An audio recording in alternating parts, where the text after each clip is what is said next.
पुन्हा शिवराळ भाषण सुरू झाले.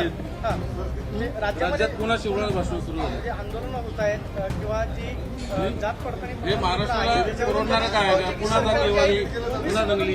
प्रमाणपत्र आहे ते रद्द करतायत. थेट सरकारवर टीका केली. मी स्पष्टपणे आपल्याला सांगतो, सरकार संविधानापर्यंत प्रमाणे चालतं आणि यापुढेही सरकार संविधानाप्रमाणेच चालेल. सरकार दबावाने चालत नाही आणि नियमबाह्य चालत नाही.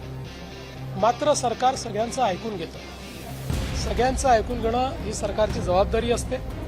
कोणी चांगल्या शब्दात मांडतं, कोणी वेगळ्या शब्दात मांडतं. कुठल्याही शब्दात कोणी मांडलं, पण जर जनहिताचं असेल तर ते ऐकलं जाईल. संविधानात बसणार असेल तर ऐकलं जाईल.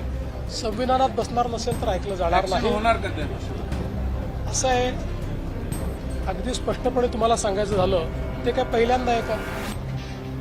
चाललंच आहे. आमचं लक्ष समाजाकडे आणि मराठा समाजाकरता आमच्या सरकारने जे केलं ते इतर कुठल्याही सरकारने केलं नाही. आम्हाला मराठा समाज असो, ओबीसी समाज असो, एससी असो, एसटी असो, विजे असो, एनटी असो, संविधानाने सगळ्यांची काळजी घ्यायला सांगितलेली आहे. हे सरकार सगळ्यांची काळजी घेईल, सगळ्यांना न्याय देईल. एकाचं ओरबाडून दुसऱ्याला, दुसऱ्याचं ओरबाडून याला असं हे सरकार करणार नाही. सगळ्यांची काळजी आम्ही घेऊ, आजपर्यंत घेतलीच आहे आणि पुढेही आम्ही घेणार. बावनकुळेंवरती जे आरोप होत आहेत की थेट बावनकुळेंनी रद्द करायला सांगितलं, अशा पद्धतीनं सांगितलं जातं. मंत्र्यांवरती अशा पद्धतीनं आरोप किंवा वरिष्ठ मंत्र्यांना ही भाषा वापरली जाणे हे महाराष्ट्राला शोभतं का? मला असं वाटतं की पहिल्यांदा तर कुठल्याही मंत्र्याकडे कोणाचीही तक्रार आली तर मंत्र्यावर संविधानाने टाकलेली जबाबदारी आहे की त्याची चौकशी करायला ती पाठवली पाहिजे. त्याप्रमाणे आलेली प्रत्येक निवेदन हे त्या विभागाला पाठवलं जातं. अशाच पद्धतीचं आलेलं निवेदन हे विभागाला गेलेलं आहे. त्या निवेदनामुळे विभाग कुठला निर्णय करत नाही. विभाग पुराव्यांच्या आधारावर करतो. त्या ठिकाणी जी कमिटी आहे ही कमिटी सरकारला बांधील नाही. ती सरकारला रिपोर्ट देखील करत नाही. त्यांना पूर्णपणे न्यायालयाचा अधिकार आहे. त्या अधिकारात त्यांनी घेतलेला निर्णय, त्या निर्णयापासून कोणी जर दुःखी झालं असेल तर मागच्याच महिन्यात आपलं जे सेशन झालं त्या अधिवेशनामध्ये आपण ॲपिलेट ऑथॉरिटी तयार केलेली आहे. ते ॲपिलेट ऑथॉरिटीकडे जाऊ शकतात. पण केवळ एखादा मंत्री ओबीसी आहे म्हणून त्याला अशा पद्धतीनं टार्गेट करणं हे योग्य नाही. हे महाराष्ट्राला शोभणारं नाही. हे कोणालाही आवडणार नाही. आणि माझं तरी मत आहे की बावनकुळेंनी कुठलंही इंटेन्शनल या ठिकाणी याचं रद्द करा, याला द्या असं केले नाही. मंत्री म्हणून जे कर्तव्य होतं ते केलेलं आहे. त्याच्या पलीकडे त्यांनी काही केलं नाही. त्यामुळे मला असं वाटतं की अशा पद्धतीनं त्यांना कॉर्नर करणं हे काही योग्य नाही. महाराष्ट्र शासन आणि सामाजिक न्याय घटनात्मक भूमिकेचं स्पष्टीकरण या ठिकाणी मुख्यमंत्री देवेंद्र फडणवीस यांनी दिला.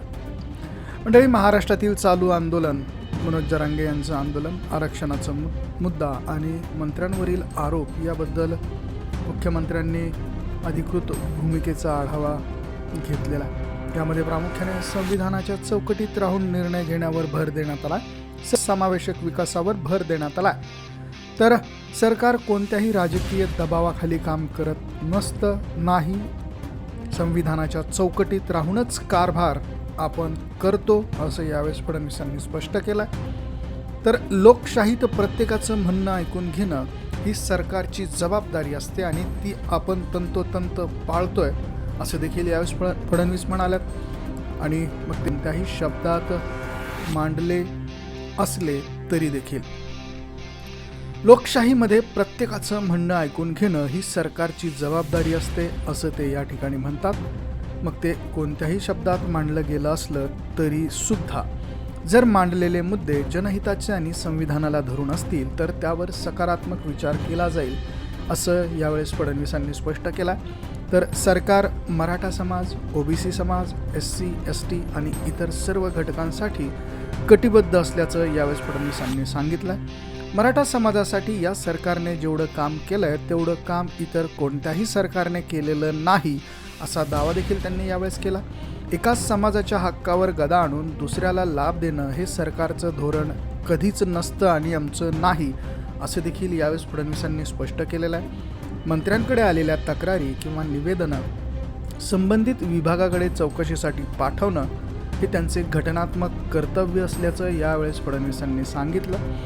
या प्रक्रियेमध्ये काम करणारी समिती स्वतंत्र असते, ती सरकारला उत्तरदायी नव्हे तर ती पुराव्यांच्या आधारावर कार्यालयीन अधिकारात निर्णय घेत असते। केवळ एखादा मंत्री विशिष्ट समाजाचा आहे, ओबीसीचा आहे म्हणून त्या मंत्र्याला लक्ष्य करणं हे महाराष्ट्राच्या संस्कृतीला शोभणारं नाही असे देखील यावेळेस मुख्यमंत्र्यांनी सांगितलं। ज्या व्यक्ती किंवा घटकांना समितीच्या निर्णयामुळे अन्याय झाल्यासारखं वाटत असेल त्यांनी नवनिर्मित अपीलीय प्राधिकरणाकडे दाद मागितली पाहिजे असं देखील ते म्हणतात। मंत्र्यांनी आपल्या घटनात्मक जबाबदारीनुसार प्राप्त झालेली सर्व निवेदने कोणत्याही पूर्वाग्रहाशिवाय संबंधित विभागाकडे चौकशीसाठी पाठवावी। सामाजिक सलोखा राखण्यासाठी कोणत्याही मंत्र्याला त्याच्या जातीवरून किंवा समुदायावरून लक्ष्य करणं हे योग्य नाही असं यावेळेस फडणवीसांनी सांगितलं। सरकार सर्व समाजांना सोबत घेऊन चालण्यासाठी आणि कायदेशीर प्रक्रियेचे काटेकोर पालन करण्यासाठी ठाम आहे। कोणत्याही दबावापेक्षा संविधान आणि जनहित हे सर्वोच्च असल्याचं यावेळेस फडणवीसांनी स्पष्ट केलेलं आहे। तर मंडळी, एखाद्या समाजाला देण्यासाठी दुसऱ्या समाजाचं काढून घेणार नाही असं स्पष्ट मत यावेळेस महाराष्ट्राचे मुख्यमंत्री देवेंद्र फडणवीस यांनी या पत्रकार परिषदेमध्ये दिलेलं आहे।